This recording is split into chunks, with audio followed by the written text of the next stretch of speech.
యోహాను సువార్త 4వ అధ్యాయము 24వ వచనంలో దేవుడు ఆత్మ అని యేసుప్రభు వారు చెప్పినట్టు యోహాన్ రికార్డ్ చేశారు. యోహాను సువార్త 4వ అధ్యాయము 24వ వచనంలో దేవుడు ఆత్మ అనే విషయాన్ని యోహాన్ గారు రికార్డ్ చేశారు. యేసు ప్రభు హెబ్రీయులకు రాసిన పత్రిక 9వ అధ్యాయము 14వ వచనంలో ఇలా రాస్తుంది. అది ఎవరు? నిత్యుడగు ఆత్మ. ఏ ఆత్మ? పరిశుద్ధాత్మ. పరిశుద్ధాత్మ కూడా ఎవరు? నిత్యుడు. నిత్యుడు అంటే పరిశుద్ధాత్మ కూడా ఆది లేదు, అంతము లేదు. పరిశుద్ధాత్మ నిత్యుడు. దేవుడు నిత్యుడు, పరిశుద్ధాత్మ నిత్యుడు, ఇద్దరు అయిపోయారు. మూడో వ్యక్తి ఎవరు అంటే ప్రకటన గ్రంథము 1వ అధ్యాయము 18వ వచనంలో ఇలా రాస్తుంది. ప్రకటన గ్రంథం 1వ అధ్యాయం 18వ వచనంలో, నేను మొదటి వాడను, కడపటి వాడను, జీవించువాడను, మృతుడనైతిని గాని ఇదిగో యుగ యుగములు ఎలా ఉన్నాడట? సజీవుడు. నిత్యుడు అంటే సజీవుడు. నిన్న నేడు నిరంతరము ఏకరీతిగా ఉన్నాడు. యుగ యుగములు ఏమై ఉన్నాడు? సజీవుడు. ఆది లేదు, అంతము లేదు. అవసరాన్ని బట్టి మరణించవలసిన పరిస్థితి వచ్చింది, కానీ ఆయన నిత్యుడు. నేను మొదటి వాడను, కడపటి వాడను, జీవించువాడను, మృతుడనైతిని గాని ఇదిగో యుగ యుగములు సజీవుడినై ఉన్నాను, మరియు మరణము యొక్కయు పాతాళము యొక్కయు తాళపు చెవులు నా స్వాధీనములో ఉన్నవి అన్నాడు. ఆయన ఎవరు? యేసుక్రీస్తు. యేసుక్రీస్తు ఎవరు? నిన్న నేడు నిరంతరము ఏకరీతిగా ఉన్నవాడు. యేసుక్రీస్తుని గురించి మరొక మాట హెబ్రీయులకు రాసిన పత్రిక 13వ అధ్యాయం 8వ వచనంలో ఇలా రాస్తుంది. హెబ్రీయులకు రాసిన పత్రిక 13వ అధ్యాయము 8వ వచనంలో ఇలా రాస్తుంది. యేసుక్రీస్తు నిన్న నేడు ఒకటే రీతిగా ఉన్నాడు. అవును, యుగములకును ఒకటే రీతిగా ఉండును అన్నాడు. యుగములకును ఒకటే రీతిగా ఉండును అన్నాడు. అంటే యేసు ప్రభు ఎవరు? నిత్యుడు. పరిశుద్ధాత్మ ఎవరు? నిత్యుడు.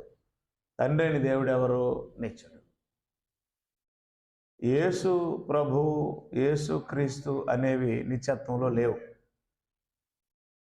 తండ్రి, యెహోవా ఇలాంటి పేర్లు, ఇలాంటి వరుసలు నిత్యత్వంలో లేవు.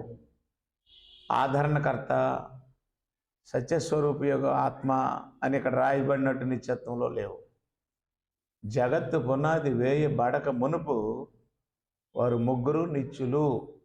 నిత్యులు అంటే నిత్యము ఉన్నవారు. వారికి ఆది లేదు, అంతము లేదు.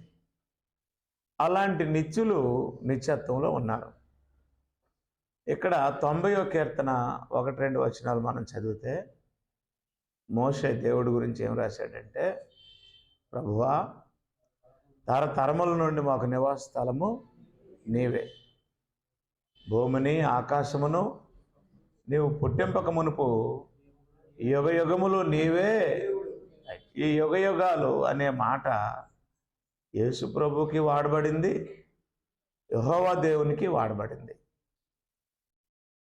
కాబట్టి నిన్న నేడు నిరంతరము అంటే ఇన్స్టెంట్ నిన్న కాదు, ఇన్స్టెంట్ నేడు కాదు. నిన్న అంటే అక్షరార్థంగా నిన్న కాదు, అంటే వర్తమాన భూత భవిష్యత్ కాలాలు అని అర్థం. ఆల్ఫాయు ఒమేగయు నేనే, వర్తమాన భూత భవిష్యత్ కాలంలో ఉండేవాడను నేనే అని సర్వాధికారియు దేవుడిని ఒక ప్రభు సెలవిస్తున్నాడని రాశాడు యోహాను.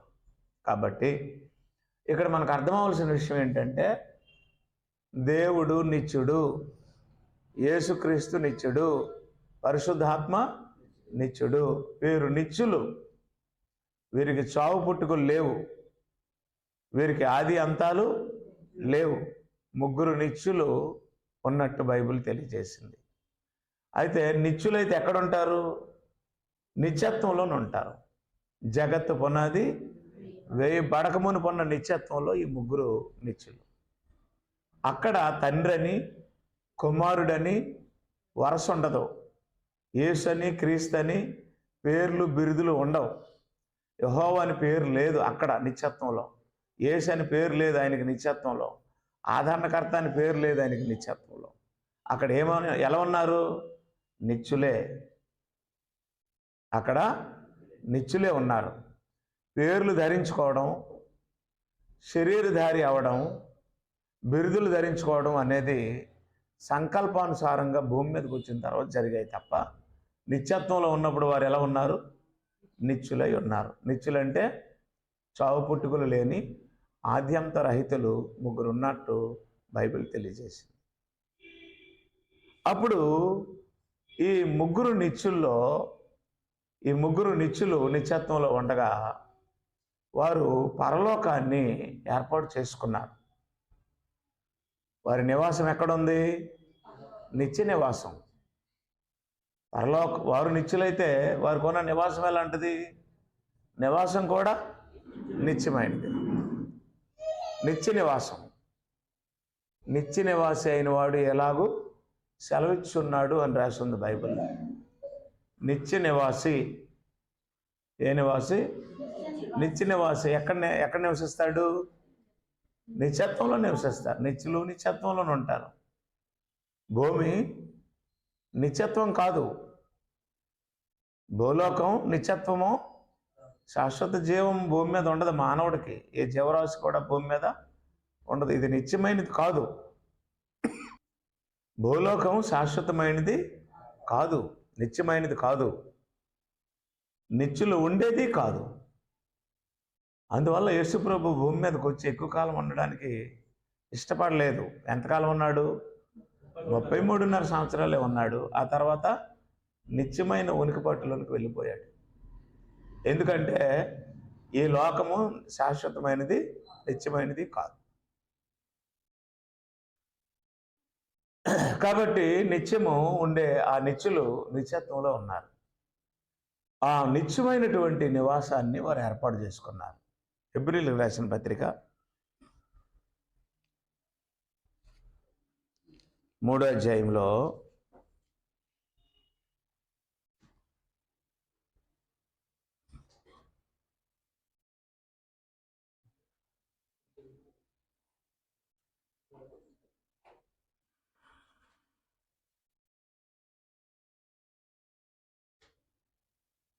2వ వచనంలో ఇలా రాస్తుంది: దేవుని ఇల్లంతటిలో మోషే నమ్మకముగా ఉండినట్టు ఈయన కూడా తనను నియమించిన వానికి నమ్మకముగా ఉండెను. ప్రతి ఇల్లు ఎవడైనా ఒకని చేత కట్టబడును, సమస్తమును కట్టినవాడు దేవుడే. దేవుడు ఇల్లు కట్టాడు. దేవుడు ఏం కట్టాడు? ఇల్లు కట్టాడు. సమస్తము ఆయనే కట్టాడు. యేసుప్రభువు లేకుండా ఏది జరగదు.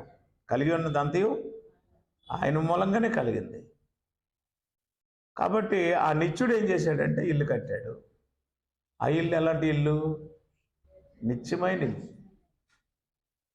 అది చేతి పని కాని ఇల్లు. అది దేవుని ఇల్లు. యోహాను సువార్త 14వ అధ్యాయంలో యేసు ప్రభువు తన శిష్యులతో చెప్తున్నటువంటి సందర్భంలో ఇలా అన్నాడు. యోహాను సువార్త 14వ అధ్యాయం 1-2 వచనాల్లో, మీ హృదయములను కలవరపడనీయకుడి, దేవుని యందు విశ్వాసముంచుచున్నారు, నాయందును విశ్వాసముంచుడి. నా తండ్రి ఎంట దేవునికి ఏముంది? నివాసం ఉంది, ఇల్లు ఉంది. నివాసము అంటే ఇల్లు. దేవునికి ఏముంది? ఇల్లు ఉంది. యేసుప్రభువు చెప్పాడు భూమి మీద ఉన్నప్పుడు, నా తండ్రికి ఇల్లు ఉంది, నా తండ్రి ఎంట అనేక నివాసాలు ఉన్నాయి, అనేక మంది నివసించడానికి అవకాశం ఉంది అని చెప్పాడు. కాబట్టి పరలోకము దేవుని యొక్క ఇల్లు. పరలోకము దేవుని యొక్క ఇల్లు. ఎలాంటి ఇల్లు అంటే నిత్యమైనటువంటి ఇల్లు, నిత్యులు ఉన్నటువంటి ఇల్లు. కొరింథీయులకు పౌలు రాసిన 2వ పత్రికలో, అపోస్తలుడైన పౌలు కొరింథీయులకు రాసిన 2వ పత్రికలో 5వ అధ్యాయంలో ఇలా చెప్పాడు. భూమి మీద మన గుడారమని ఈ నివాసము శిథిలమైపోయినను, చేతి పని కాక దేవుని చేత కట్టబడినదియు నిత్యమైనదియు నైన నివాసము పరలోకమందు మనకున్నదని ఎరుగుదుము. కాబట్టి బైబిల్ దేవుణ్ణి నమ్మే ప్రతి వ్యక్తికి అర్థం అవ్వాల్సిన విషయం ఏంటంటే, మనకి ఒక నిత్యమైనటువంటి దేవుడు ఉన్నాడు, నిత్యుడైనటువంటి దేవుడు ఉన్నాడు, నిత్యుడైనటువంటి ప్రభు ఉన్నాడు, నిత్యుడైనటువంటి పరిశుద్ధాత్మ ఉన్నాడు. వారు నివసిస్తున్నటువంటి నిత్య నివాసం ఉంది. ఆ నిత్య నివాసమే పరలోకం. ఆ నిత్య నివాసమే పరలోకం. పాయింట్ అర్థమైందో లేదో? ముగ్గురు నిత్యులు ఉన్నారు. ఈ నిత్యులు ఎక్కడున్నారు? నిత్యత్వంలో ఉన్నారు. ఆ నిత్యత్వము వారి యొక్క ఇల్లు. వారు నిత్యులు. వారికి ఆది లేదు, అంతము లేదు. అట్టివారు ఎంతమంది ఉన్నారు? ముగ్గురే ఉన్నారు. ముగ్గురు నిత్యులు ఉన్నటువంటి ఇల్లు పరలోకం. అది చేతి పని కాదు. అది ఎవరు కట్టారట? దేవుని చేత కట్టబడింది, దేవుని కొరకే కట్టబడింది. అట్టి నిత్యుడైనటువంటి దేవుడు, నిత్యుడైనటువంటి యేసుక్రీస్తు, నిత్యుడైనటువంటి పరిశుద్ధాత్మ నిత్యత్వంలో ఉన్నారు. నిత్యత్వము శాశ్వతమైనటువంటి నివాసం. అప్పుడు ఆ నిత్యులు నిత్యత్వంలో దేవదూతల్ని సృజించుకున్నారు. వారు దేవదూతలు ఏం చేశారు? దేవదూతలు కూడా ఆత్మలే. దేవదూతలు కూడా ఆత్మలే. ఆత్మల లోకం కదా నిత్యత్వము. అప్పుడు వారు ఏం చేశారంటే దేవదూతలు సృజించారు. హెబ్రీయులకు రాసిన పత్రిక 1వ అధ్యాయము 14వ వచనంలో ఇలా రాస్తుంది.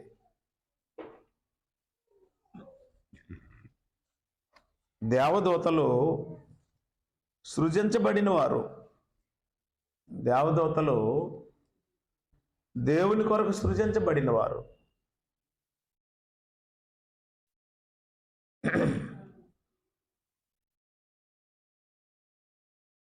ముందుగా హెబ్రీయులకు రాసిన పత్రిక 7వ అధ్యాయము 1వ అధ్యాయము 7వ వచనం. 1వ అధ్యాయం 7వ వచనంలో,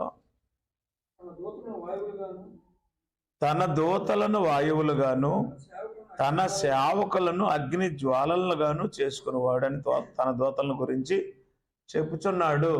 తన దూతలను ఏం చేస్తాడట? పరిచారకులుగా, తన దూతలను సేవకులుగా ఉండనట్లు సృజించుకున్నాడు. దేవుడు దేవదూతల్ని తయారు చేశాడు, సృజించాడు.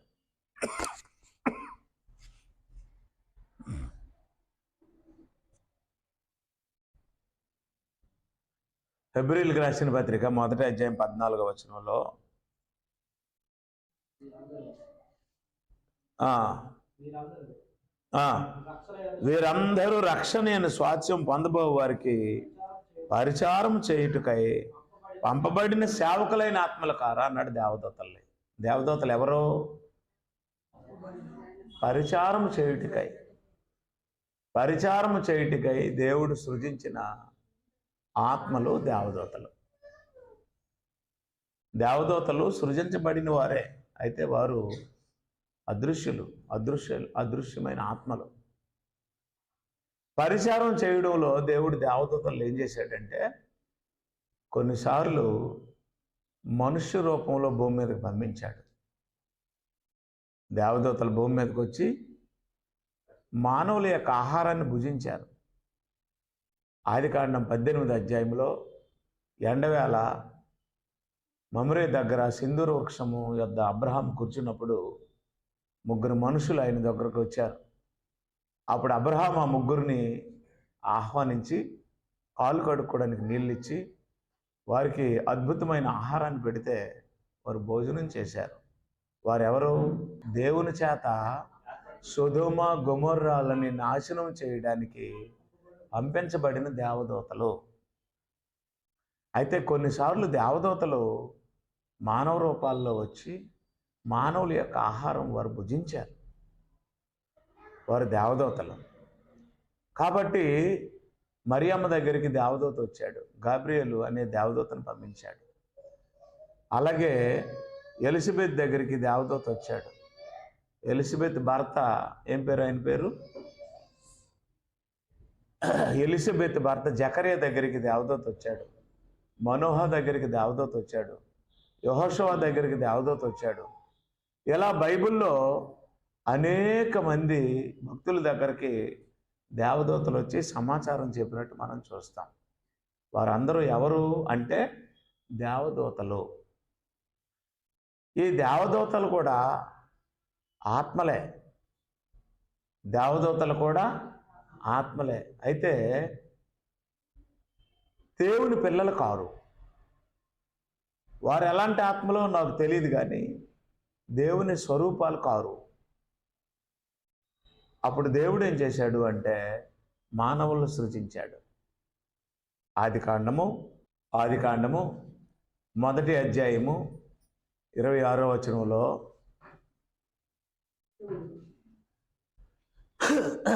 దేవుడు మన స్వరూపమందు మన పోలిక చొప్పున, అది మానవులు ఎవరు?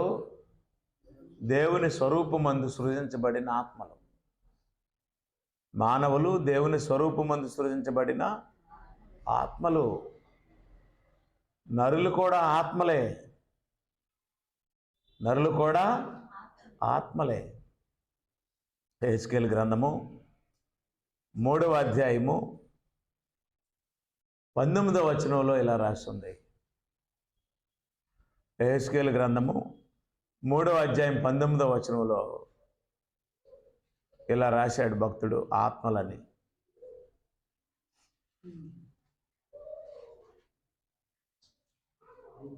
అయితే నీవు దుర్మార్గుని హెచ్చరిక చేయగా అతడు తన దుర్మార్గత నుండి దుష్టత్వం నుండి మరలని ఎడల అతడు తన దోషమును బట్టి మరణమవును గాని, నీవు అంటే బ్రాకెట్లో ఏమని రాశాడు? ఆత్మవు అని రాశాడు. నువ్వంటే ఎవరు అమ్మా? నువ్వు అంటే ఎవరు? నువ్వు ఆత్మవే. నువ్వెవరు? ఆత్మవే.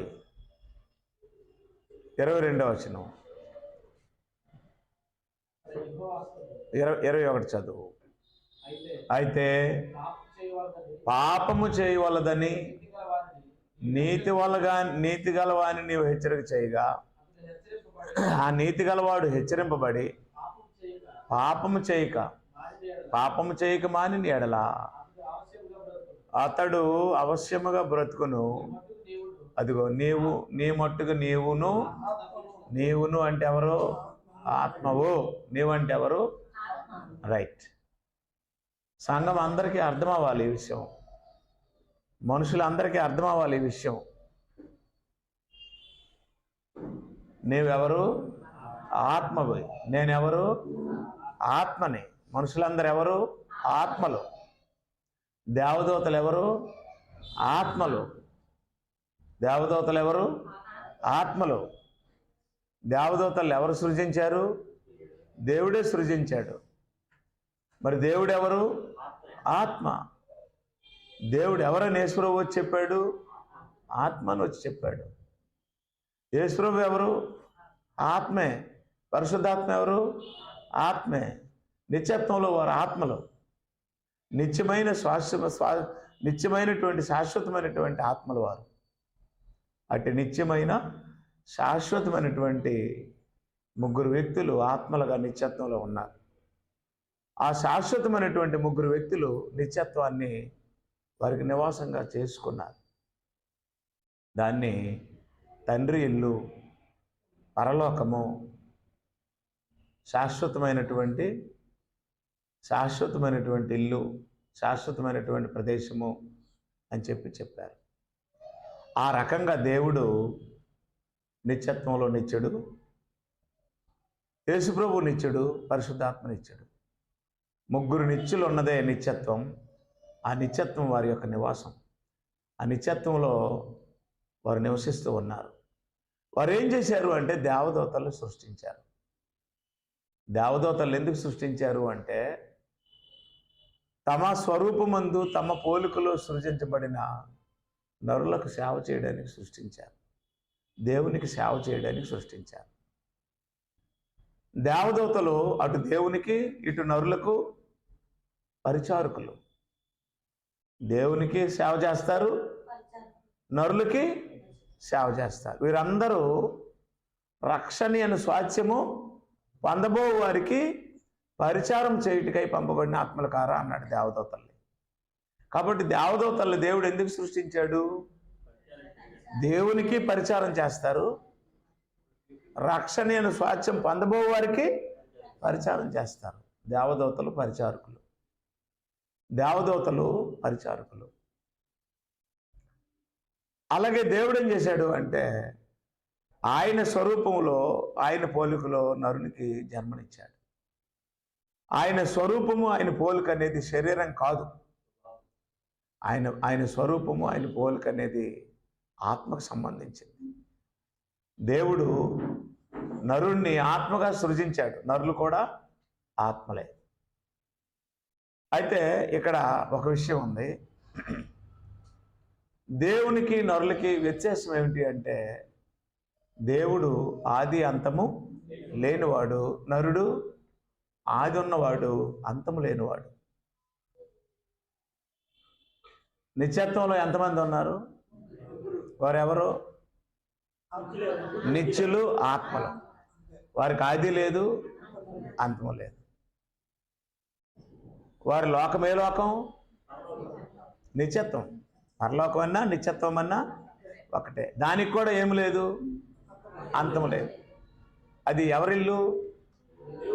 అది దేవుడిల్లు. మనలో దేవుడిని తెలుసుకోండి అంటే మాకు దేవుడిల్లు ఉందండి అంటారు. వీళ్ళకి ఏ ఇల్లు ఉందట? దేవుడిల్లు ఉందంటున్నా. దేవుడిల్లు ఎక్కడ ఉంది? దేవుడు ఉన్న దగ్గర ఉంది. మనవన్న ఇంట్లో ఎవరు ఉండరు? దేవుడు ఉండడు. మీకు తెలుసో తెలియదు. మనవన్న ఇంట్లో దేవుడు ఉండడు. నువ్వు నమ్మినా నమ్మకపోయినా నీ ఒంట్లో దేవుడు ఉంటాడు, నీ ఇంట్లో దేవుడు ఉండడు. దేహమే దేవునికి ఆలయం. ఇంట్లో మైలు ఉంటుంది. సిమెంట్ చేత, ఇటుకల చేత, నిర్జీవ వస్తువుల చేత కట్టబడుతుంది నువ్వు నేను ఉంటున్న భౌతికమైన ఇల్లు. ఆ ఇంట్లో దేవుడు ఉంటాడని ఒక గది కట్టడం, ఆ ఇంట్లో దేవుడని ఒక ఫోటోని పెట్టడం అవివేకం. ఆయన ఇంట్లో ఉండేవాడు కాడు, ఆయన ఒంట్లో ఉంటాడు. దేహమే దేవునికి ఆలయం, ఇల్లే దేవునికి ఆలయం కాదు. దేవుడెవరో తెలియకపోవడం వల్ల ఇన్ని సమస్యలు వచ్చాయి మానవులకి. కాబట్టి ముగ్గురు నిత్యులున్న లోకమే పరలోకం, ముగ్గురు నిత్యులున్న నివాసమే నిత్య నివాసం. దానికి ఆది లేదు, అక్కడున్న వారికి ఆది లేదు, అంతము లేదు. అట్టి ముగ్గురు అయినటువంటి నిత్యులు మన స్వరూపమందు మన పోలుకు చెప్పిన నరులను చేయుదుమని నేల మంటితో శరీరాన్ని చేసి ఆ శరీరము యొక్క లోపలికి జీవాత్మను పంపగా నరుడు జీవాత్మ. ఏ జీవాత్మ? ఆయన యొక్క వారి యొక్క పోలిక, వారి యొక్క స్వరూపం. ఆయన స్వరూపములో ఆయన పోలికలో సృజించబడిన ఆత్మలే మనం. మన దేహాల్లో నివసిస్తున్నాం కొంతకాలం, మళ్ళీ నిత్యమైన లోకంలోనికి వెళ్ళిపోతాం, శాశ్వత కాలం ఉంటాం. కొంతకాలం ఉండేదే దేహం, శాశ్వత కాలం ఉండేదే పరలోకం. ఆ శాశ్వత కాలం ఉండే పరలోకానికి ఈ అశాశ్వత కాలం ఉండే ఈ దేహాన్ని విడిచిపెట్టి మనం జాయిన్ అయిపోతాం. ఈ దేహం మనకు శాశ్వతమైనది కాదు. అయితే ఆయన సృజించిన మనం ఆయన స్వరూపంలో ఆయన పోలికలో ఉన్నాం. ఇది రెండో రకం. మూడో రకమైన దేవదూతలు దేవుని స్వరూపాలు కారు, దేవుని పోలిక కారు. వారికి మనలాగా ఒక తరము, అంటే ఒక 100 సంవత్సరాలు భూమి మీద బ్రతికేటట్లు శరీరాలు ఇవ్వబడలేదు. దేవదూతలకి సంతానం ఉండదు, వివాహం ఉండదు, పొరుళ్ళు ఉండవు, పెద్ద మనుషులు అవ్వడం ఉండదు, జనరేషన్ టు జనరేషన్ డెవలప్మెంట్ ఉండదు. మత్తయి సువార్త. యేసు ప్రభువు శరీరధారిగా ఉన్న రీతిలో ఉన్న కాలంలో ఆయన దగ్గరికి వచ్చి, నిత్యత్వంలో ఎలా ఉంటారు మనుషులు? భార్య భర్తలుగా ఉంటారా, ఉండరా అని ఒక ప్రశ్న వేశారు. 22వ అధ్యాయం. పునరుత్థానం ఉంది అని నమ్మిన వారు అనేక మంది ఉన్నారు, పునరుత్థానం లేదు అని నమ్మేవారు ఒక తెగ ఉన్నారు. వారు సద్దుకాయలు. వారు యేసు ప్రభు దగ్గరికి వచ్చి ఏమడిగారంటే 23వ వచనంలో, పునరుత్థానం లేదని చెప్పాడు సద్దుకాయలు అని వద్దకు వచ్చి, బోధకుడా, ఒకడు పిల్లలు లేక చనిపోయిన ఎడల అతని సహోదరుడు అతని భార్యను పెళ్లి చేసుకొని తన సహోదరునికి సంతానము కలుగు చేయవలనని మోషే చెప్పాడు. మాలో 7 సహోదరులు ఉండరు. మొదటి వాడు పెళ్లి చేసుకొని చనిపోయి అతనికి సంతానము లేనందున అతని సహోదరుడు అతని భార్యను తీసుకొనిను. 2వ వాడు, 3వ వాడు, 7వ వాడి వరకు అందరూ అలాగే జరిగించి చనిపోయారు. అందరి వెనుక ఆ స్త్రీ చనిపోయారు. పునరుత్థానమందు ఈ 7 ఆమె ఎవరికి భారీగా ఉండును? ఆమె వీరందరికీ నీ భారీగా ఉండును కదా అని ఆయన అడిగిరి.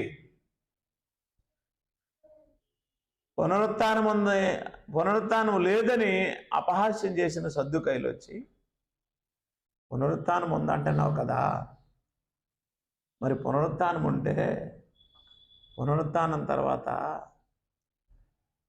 పిల్లలు లేక చనిపోయిన ఒక స్త్రీ భర్త ధర్మాన్ని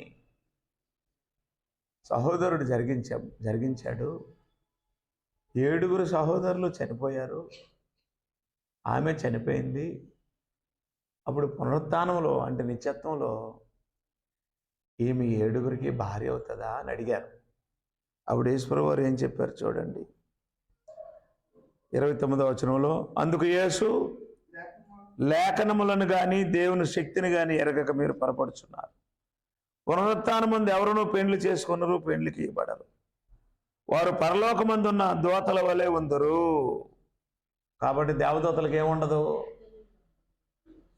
దేవదూతలకి పునరుత్థానం ఉండదు, దేవదూతలకి పెళ్ళిళ్ళు ఉండవు, దేవదూతలకి పిల్లలు ఉండరు, దేవదూతలకి శరీరాలు ఉండవు. అది 3వ రకం. దేవదూతల ఆత్మలే దేవదూతలకు ఏముండదు? వివాహాలు ఉండవు, పిల్లల కాయరు, పురుడులు ఉండవు, ఆపరేషన్లు ఉండవు. వారి ఆత్మలే. అయితే వారిని దేవుడు ఎందుకు సృజించాడు అంటే వారికి సేవ చేయడానికి, రక్షణ అనే స్వాస్థ్యం పొందబోయే వారికి చేయడానికి దేవదూతలు సృజించారు. ఇది మీకు అర్థమైతే నిత్యత్వంలో పరిస్థితి ఎలాగుంది అనేది చూద్దాం. యోహాను రాసిన సువార్త 17వ అధ్యాయం 5వ వచనంలో ఇలా రాసి ఉంది. యోహాను రాసిన సువార్త 17వ అధ్యాయం 5వ వచనంలో, తండ్రి, లోకము పుట్టక మునుపు నీ యొద్ద నాకు ఏ మహిమ ఉండెనో. లోకం పుట్టక మునుపు యేసు ప్రభుకి ఏముందట? మహిమ ఉంది. ఎక్కడ? పరలోకమందు. లోకం పుట్టక ముందు ఉన్న లోకం ఏ లోకం? నిత్యత్వమే. కాబట్టి నిత్యత్వంలో యేసుకి ఏముంది? మహిమ ఉంది. నిత్యత్వంలో దేవుడు ఎందులో ఉన్నాడు? మహిమలో ఉన్నాడు. నిత్యత్వంలో పరిశుద్ధాత్మ ఎక్కడున్నాడు? మహిమలో ఉన్నాడు. అంటే నిత్యులు ఎక్కడున్నారు? మహిమలో ఉన్నారు.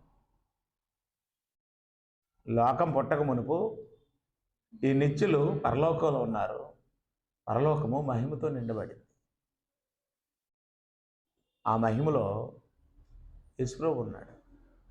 ఆ మహిమలో తండ్రి ఉన్నాడు. ఆ మహిమలో పరిశుద్ధాత్మ ఉన్నాడు.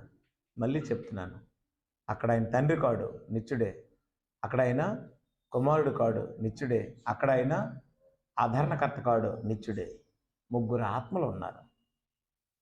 ముగ్గురు ఆత్మలుండి మహిమలో ఉన్నారు. ముగ్గురు ఆత్మలై ఉండి నిత్యత్వంలో ఉన్నారు. నిత్యత్వంలో మహిమ ఉంది. ఆ ముగ్గురు ఎక్కడున్నారు? ఆ మహిమలో ఉన్నారు. ఇంతకీ మహిమ ఎలాగ వస్తుంది ఆయనకి? వారికి మహిమ ఎలాగ వస్తుంది నిత్యత్వంలో? యెషయా గ్రంథం 6వ అధ్యాయం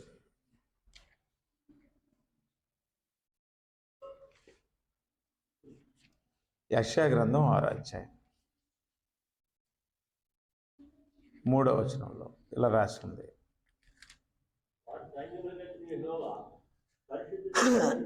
వారు సైన్యములకు అధిపతి యెహోవా ఎవరట? పరిశుద్ధుడు, పరిశుద్ధుడు, పరిశుద్ధుడు,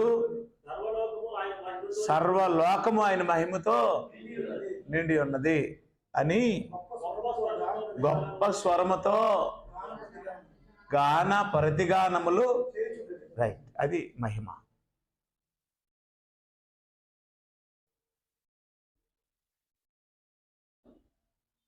నిత్యత్వంలో నిత్యులు ఉన్నారు. నిత్యత్వం వారి నివాసము. వారు మహిమలో ఉన్నారు. అప్పుడు మహిమ ఎలాగుంది అని అంటే, ఇదిగో దేవదూతలు దేవుడిని ఏం చేస్తున్నారట? పరిశుద్ధుడు, పరిశుద్ధుడు, పరిశుద్ధుడు అని ఏం చేస్తున్నారు? గానము మరియు ప్రతిగానం చేస్తున్నారు. ఒక బ్యాచ్. ఎంతమంది దేవదూతలు ఉన్నారో ఖచ్చితంగా మనకెవరికి కోట్ల కొలది అంటారు. కోట్ల కొలది దేవదూతలు నిత్యత్వంలో దేవుడిని ఏం చేస్తున్నారు? మహింపరుస్తున్నారు. ఎలాగా? పరిశుద్ధుడు అని ఒక బ్యాచ్ అంటే, తర్వాత మరొక బ్యాచ్ ఏమంటున్నారు? వారికి ఎదురుగా పరిశుద్ధుడు అంటున్నారు. పరిశుద్ధుడు అంటే వీళ్ళు కూడా ఏమంటున్నారు? తర్వాత పరిశుద్ధుడు అంటున్నారు. సీజ్లెస్లీ అంటే ఆపకుండా, రాత్రి పగలు లేకుండా గానము మరియు ప్రతిగానము. ఏమని? పరిశుద్ధుడు అని ఒకరన్ని తర్వాత మళ్ళీ వెంటనే ఇంకొకరు ఏమని అందుకుంటున్నారు? పరిశుద్ధుడు అని వెంటనే మళ్ళీ తర్వాత బ్యాచ్ ఏమందుకుంటుంది? పరిశుద్ధుడు అని వెంటనే మళ్ళీ బ్యాచ్ ఏమందుకుంటుంది? ఇది కంటిన్యూగా పరలోకంలో జరుగుతుంది. అది మహిమ. అవునా? పరలోకంలో ఇదే పని జరుగుతుంది. మీకు తెలుసా? పరలోకంలో ఏమి తిందుమా, ఏమి త్రాగుదుమా, ఏమి ధరించుకుందామా అని ఆలోచించేవారు ఉండరు. పరలోకంలో నువ్వెంత అంటే నువ్వెంతని మేషాలు తిప్పేవారు ఉండరు, పోటీ పడేవారు ఉండరు. పరలోకంలో గొడవలు ఆడేవారు ఉండరు, పరలోకంలో తగువులు ఆడేవారు ఉండరు, పరలోకంలో బూతులాడేవారు ఉండరు, పరలోకంలో త్రాగుబోతులు వ్యభిచారులు ఉండరు, పరలోకంలో దొంగలు దోచుకునేవారు ఉండరు, పరలోకంలో అన్యాయస్తులు లంచగొండలు ఉండరు. తెలుసా మీకు? వారు ఎక్కడ ఉంటారు? భూమి మీద ఉంటారు. వీరి తర్వాత పరలోకంలో ఉండరు. పరలోకము అంత పవిత్రమైనది, అంత పావనమైనది. అట్టి పావన పరిశుద్ధమైనటువంటి లోకము, పరిశుద్ధులు నివసించినటువంటి లోకం ఏ లోకము? పరలోకం. అక్కడ పరిశుద్ధతకు తప్ప దేనికి చోటు ఉండదు. మీకు తెలుసో లేదో, దేవదూతలు పాపం చేసినా దేవుడు అక్కడి నుంచి ఏం చేస్తాడు? తోసేస్తాడు. పేతురు రాసిన పత్రికలో దేవదూతల పాపం చేస్తే దేవుడు ఏం చేశాడో పేతురు క్లియర్గా రాశాడు. 2వ పేతురు పత్రిక 2వ అధ్యాయం 4వ వచనం. దేవదూతలు పాపం చేసినప్పుడు దేవుడు వారిని విడిచిపెట్టక పాతాళ లోకమందలి కటిక చీకటి గల బిలములో త్రోసి, పాతాళ లోకమందలి కటిక చీకటి గల బిలములోనికి త్రోసి తీర్పుకు కావలిలో ఉంచుటకు వారిని అప్పగించెను. అంటే దేవదూతలు ఏం చేశారట? కొందరు దేవదూతల పాపం చేశారు. చేసినప్పుడు దేవుడు ఆ దేవదూతలను ఏం చేశాడు? క్షమించాడా? బయటికి తోసాడా? తోసి తీర్పు వరకు ఎక్కడ బంధించాడు? కటిక చీకటి గల బిలములో దేవుడు వాటిని ఏం చేశాడు? బంధించాడు. తీర్పు జరిగినంత వరకు అవి బయటికి రావడానికి అవకాశము లేదు. అయితే పరలోకం ఉంది, నేను పలానా దగ్గర ఉందని చూసి చెప్పలేను. గాలి ఉంది, అది పలానా రూపంలో ఉందని నేను చూసి చెప్పలేను. ఆత్మ ఉంది, అది పలానా షేపులో ఉందని నేను చూసి చెప్పలేను. అలాగనమాట.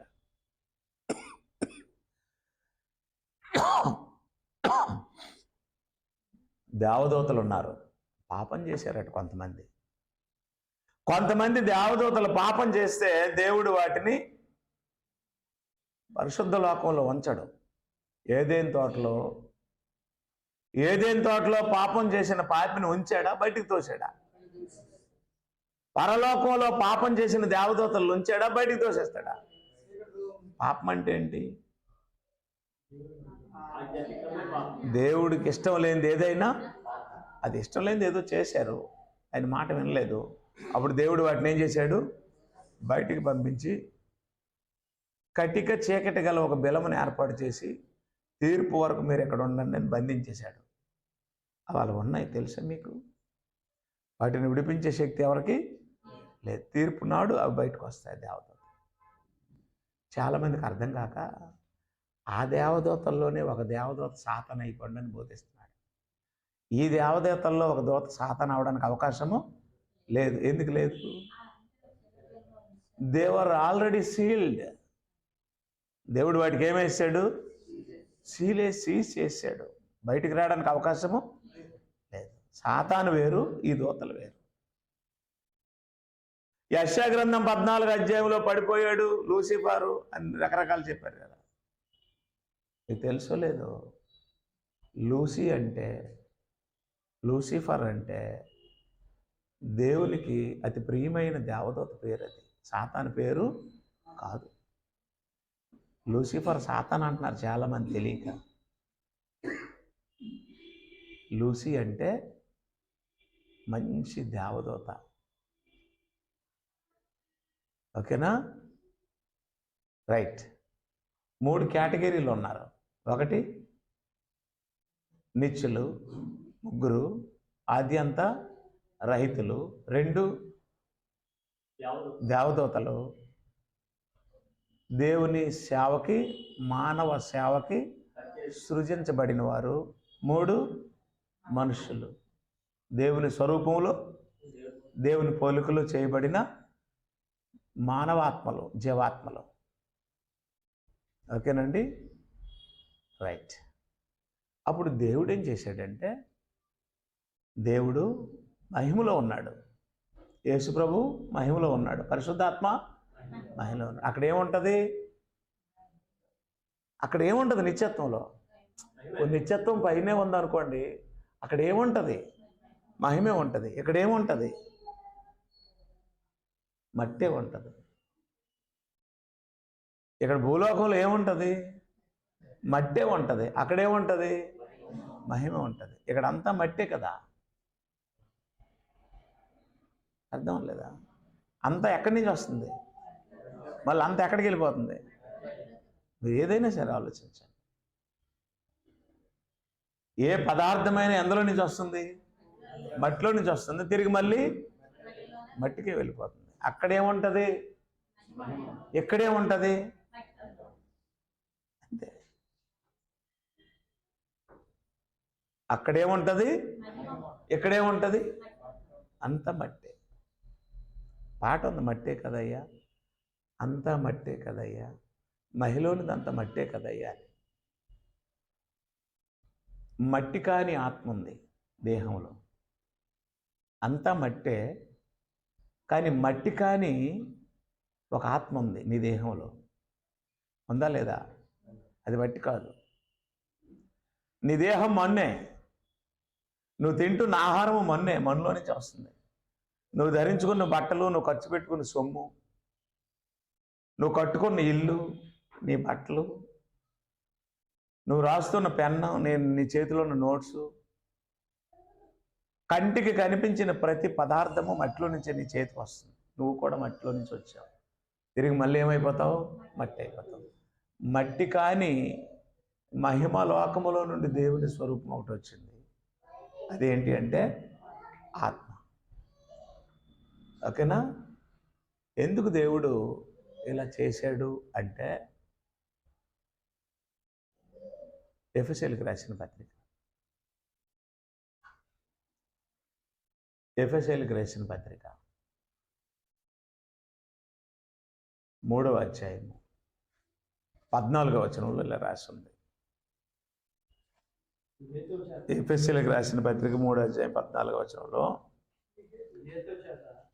3:14, ఈ హేతువు చేత పరలోకమందును భూమి మీదను ఉన్న ప్రతి కుటుంబము ఏ తండ్రిని బట్టి కుటుంబం అని పిలువబడుచున్నదో ఆ తండ్రి ఎదుట నేను మోకాల్లోని. రైట్. పరలోకమందు ఏముందో? దేవునికి ఇల్లుందా లేదా? హలో, పరలోకంలో పరలోకం దేవుని ఇల్లా కాదా? దేవుని ఇంట్లో దేవుడు ఉన్నాడా లేడా? దేవుని కుటుంబం ఉందా లేదా? లేదా? కుటుంబం అంటే అర్థం ఏంటి? కొంతమంది మనుషులు కలిసి నివసించేదే కుటుంబం. అవునా? ఇక్కడున్న మనందరికీ కుటుంబాలు ఉన్నాయి కదా, ఇల్లు ఉన్నాయి కదా, బంధాలు ఉన్నాయి కదా, లేవా? దాన్ని ఏమంటారు? కుటుంబం అంటారు. 4 జంతువులు కలిసి నివసించే దాన్ని ఏమంటారు? కుటుంబం అంటారా? వెళ్ళి అందులోకి వెళ్ళి, ఆ కుటుంబంలోకి వెళ్ళి. 4 పులులు కలిపి నివసించే దాన్ని ఏమంటారు? 4 సింహాలు కలిసి నివసించే దాన్ని ఏమంటారు? 4 కోతులు నివసించే దాన్ని ఏమంటారు? అరణ్యం అంటారు. 4 మనుషులు కలిసి నివసించే ఒక ఇంటిని ఏమంటారు? కుటుంబం అంటారు. 3 నిత్యులు కలిసి నివసించే దాన్ని ఏమంటారు? కుటుంబం అంటారు. కుటుంబం అంటే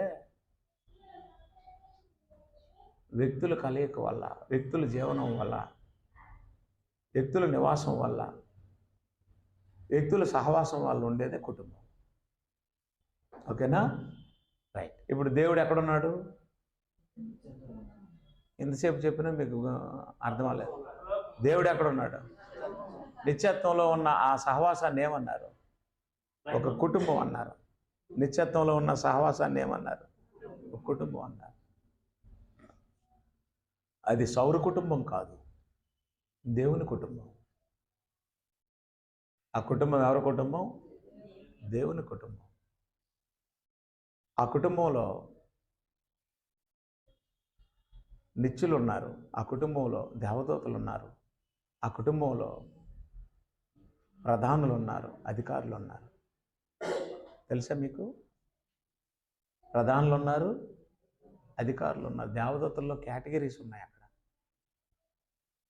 ప్రధాన దూతలు ఉన్నారు, అధికార దూతలు ఉన్నారు, శరాపులు ఉన్నారు, కెరూబులు ఉన్నారు, సాధారణ దూతలు ఉన్నారు. వారు ఎన్ని కోట్ల మంది ఉన్నారో మనకెవరికి లెక్కలేదు. కానీ బహు విస్తారమైనటువంటి పెద్ద కుటుంబం, దైవ కుటుంబం. ఆ కుటుంబంలో దేవుడు మహింపరచబడుతున్నాడు. మహిమలో ముగ్గురు ఉన్నారు. అప్పుడు ఆయనకు ఒక ఆలోచన వచ్చింది. ఏంటి ఆలోచన అంటే, భూమి మీద కూడా ఇలాంటి కుటుంబాన్ని ఒకటి కడదాం,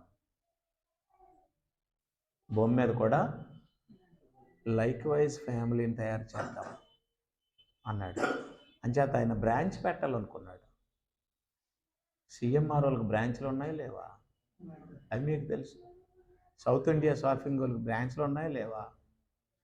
అవి మీకు తెలుసు. చెన్నై షాపింగ్ మాల్ వాళ్ళకి బ్రాంచ్లు ఉన్నాయి లేవా? స్టేట్ బ్యాంక్కి బ్రాంచ్లు ఉన్నాయి లేవా? లేవా? దేవునికి బ్రాంచ్ ఉందా లేదా? లేదా?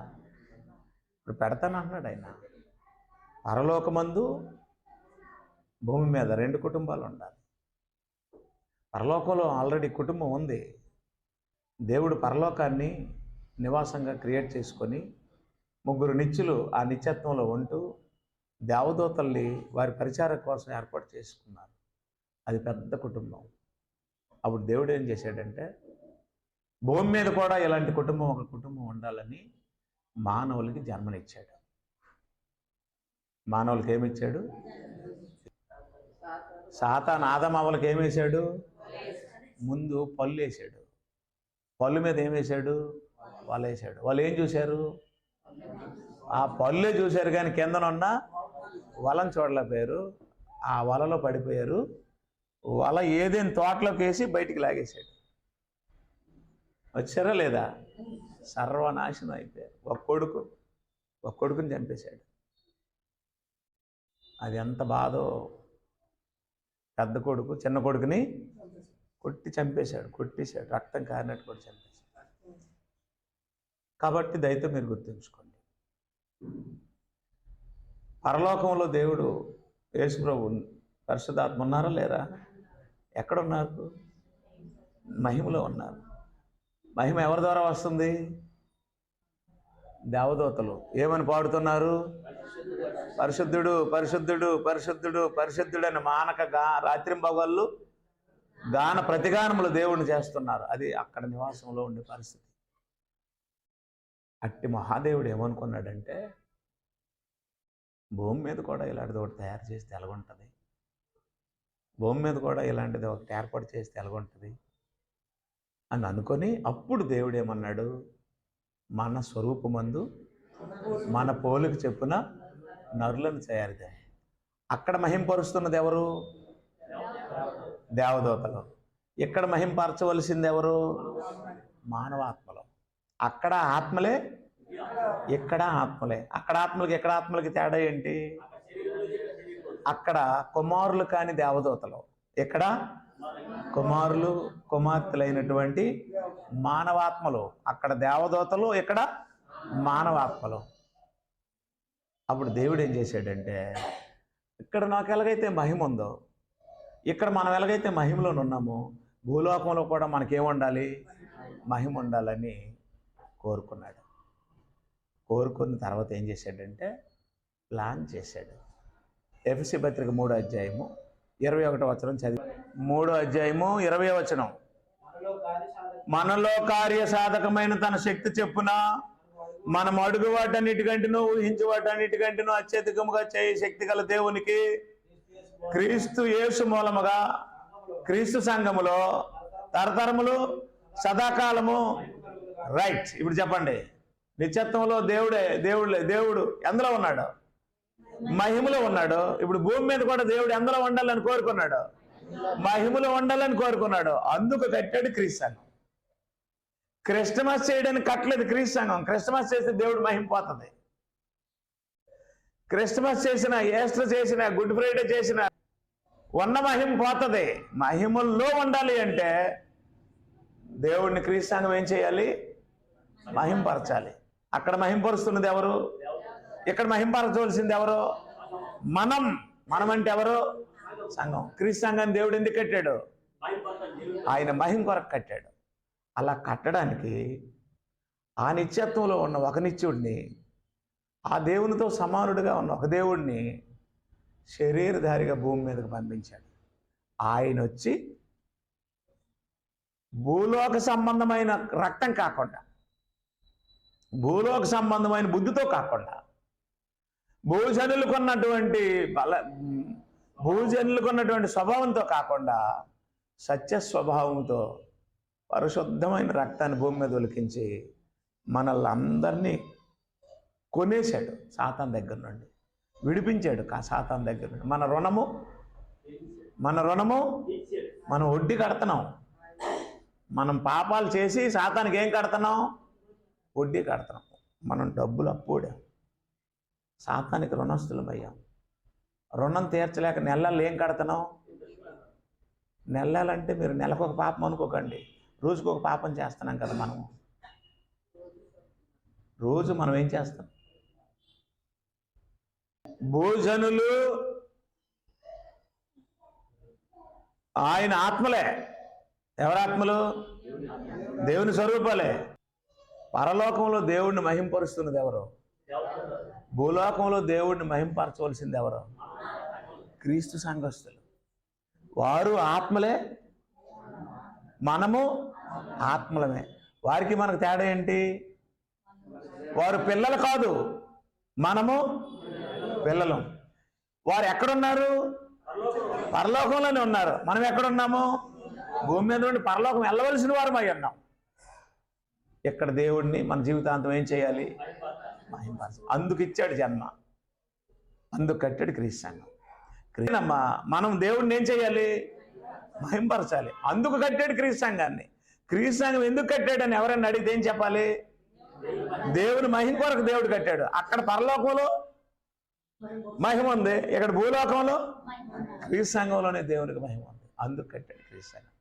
అది ప్రతి సభ్యుడికి, ప్రతి సభ్యురాలకి అర్థమైతే అప్పుడు కరెక్ట్గా జీవిస్తారు, లేకపోతే వేషాలు వేస్తారు.